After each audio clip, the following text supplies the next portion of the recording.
Olá, bem-vindos a esta nossa apresentação explicativa. Hoje a gente vai bater um papo sobre aquele que talvez seja o maior desafio do empreendedorismo. Como equilibrar uma grande visão de negócios com a dura realidade do mercado, sabe? Tirar um projeto do papel e transformar em algo real exige uma mentalidade muito, mas muito específica. E a verdade é que na maioria das vezes, a nossa ideia inicial precisa passar por uma verdadeira prova de fogo para sobreviver. É bem aí que o conhecimento estratégico entra em cena. Vamos entender juntos como transformar aquele impulso apaixonado do começo em uma máquina de adaptação constante. Vamos lá? Beleza, vamos mergulhar nisso. O nosso roteiro hoje está super prático e direto. Passaremos por a coragem para empreender, depois os riscos comuns em negócios, a coleta de feedback real, aquela famosa encruzilhada da persistência contra a teimosia e, fechando com chave de ouro, quando e como pivotar. Começando pela nossa seção 1, a coragem para empreender, que é literalmente a base de qualquer negócio. Sabe, existe um mito gigantesco de que ter coragem significa não ter medo de nada. De forma alguma. A coragem real é aquela capacidade vital de agir, de dar o mesmíssimo primeiro passo, mesmo com frio na barriga. Envolve sair da nossa zona de conforto, liderar um projeto sem ter as respostas todas no dia 1 e, principalmente, assumir riscos calculados com muita inteligência e preparo. Pensa bem, gigantes como Apple, Amazon, Google, nenhuma delas nasceu com garantias, né? Elas nasceram exatamente dessa capacidade fantástica de agir de frente para a incerteza. E olha só, assim como um atleta que pula obstáculos numa pista de corrida, quem empreende precisa personificar o comprometimento. No mundo dos negócios, toda aquela dedicação extra, a responsabilidade pessoal de resolver um problema na hora H ou até colocar a mão na massa junto com a equipe para terminar uma tarefa super difícil, tudo isso não é sacrifício. É um investimento, pura e simplesmente. É a atitude fundamental necessária para conseguir saltar as primeiras barreiras. Avançando de forma bem pragmática para a seção 2, riscos comuns em negócios, ou, como costumamos chamar, o famoso choque de realidade. É o seguinte, existem perigos muito comuns e documentados na hora de abrir as portas de um negócio. Errar feio no tipo de cliente que se quer atender e não ter um planejamento financeiro sólido estão, sem dúvida, no topo da lista dos erros fatais. Junta isso com não conhecer o mercado e ignorar quem são os concorrentes e a gente tem a receita perfeita para o desastre. Operar só na intuição é um perigo absurdo. A coragem para começar tem que estar obrigatoriamente de mãos dadas com um estudo minucioso dessas ameaças do mercado. Entrando agora na seção 3, coleta de feedback real, que é a nossa grande antena para captar os sinais de quem realmente importa. Chegamos à pergunta de ouro na hora da validação. O mercado de verdade pagaria por essa solução? Aqui a gente vê uns erros clássicos acontecendo. O mais comum? Entrevistar só os amigos. Eles geralmente vão dar aquele tapinha nas costas, vão ser gentis, mas isso não reflete a dura realidade do bolso, certo?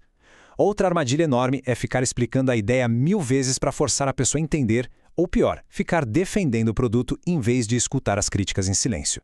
Se a solução exige um malabarismo gigante para gerar valor, a chance do mercado real abrir a carteira é muito pequena. E isso ilustra de forma brilhante que o feedback real é multidimensional. Ele não é feito só daquilo que as pessoas relatam verbalmente. A gente precisa observar a dimensão emocional, a pessoa abriu um sorriso, demonstrou um interesse genuíno ali na hora, e, o mais crucial de tudo, a dimensão comportamental, o que ela faz na prática. Muitas vezes, o que não é dito, tipo aquela enrolação para testar o produto ou a falta total de engajamento, é o sinal de alerta mais alto que existe. Prestar atenção no que as pessoas não fazem é tão essencial quanto catalogar os elogios que elas dizem. O que nos leva à nossa seção 4, persistência contra a teimosia, a grande encruzilhada de qualquer jornada.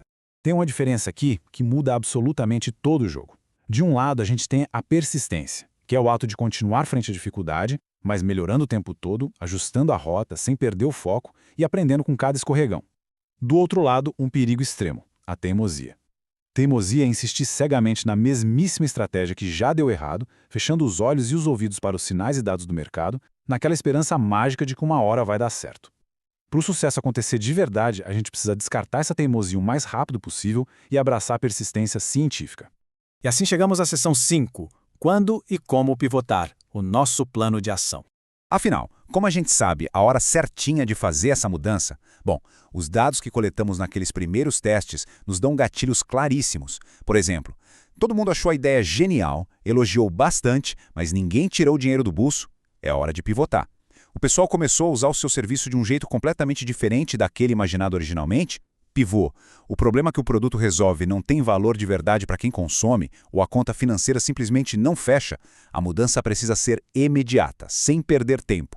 Olha que interessante, mudar a rota sem perder o objetivo de vista. É exatamente isso que define um pivô de sucesso. Alterar a trajetória, a estrada em que a gente está correndo, não quer dizer abandonar a vontade de construir uma empresa próspera lá na frente. Significa, na verdade, usar toda aquela inteligência e os dados de mercado para encontrar o asfalto correto que vai de fato levar até o grande alvo final. O mais bacana é que existem caminhos muito bem estruturados para fazer isso. O material nos apresenta 4 direções bem concretas. Pode ser um pivô de público, passando a atender um perfil totalmente diferente que demonstrou bem mais interesse. Pode ser um pivô de solução, alterando ou ajustando o próprio produto.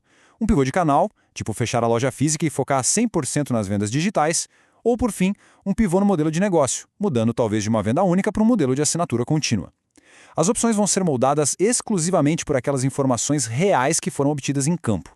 E para a gente fechar e refletir, se houver uma insistência cega por mais 3 meses numa estratégia que está claramente patinando, ignorando todos os sinais de alerta, qual vai ser o resultado lá na frente?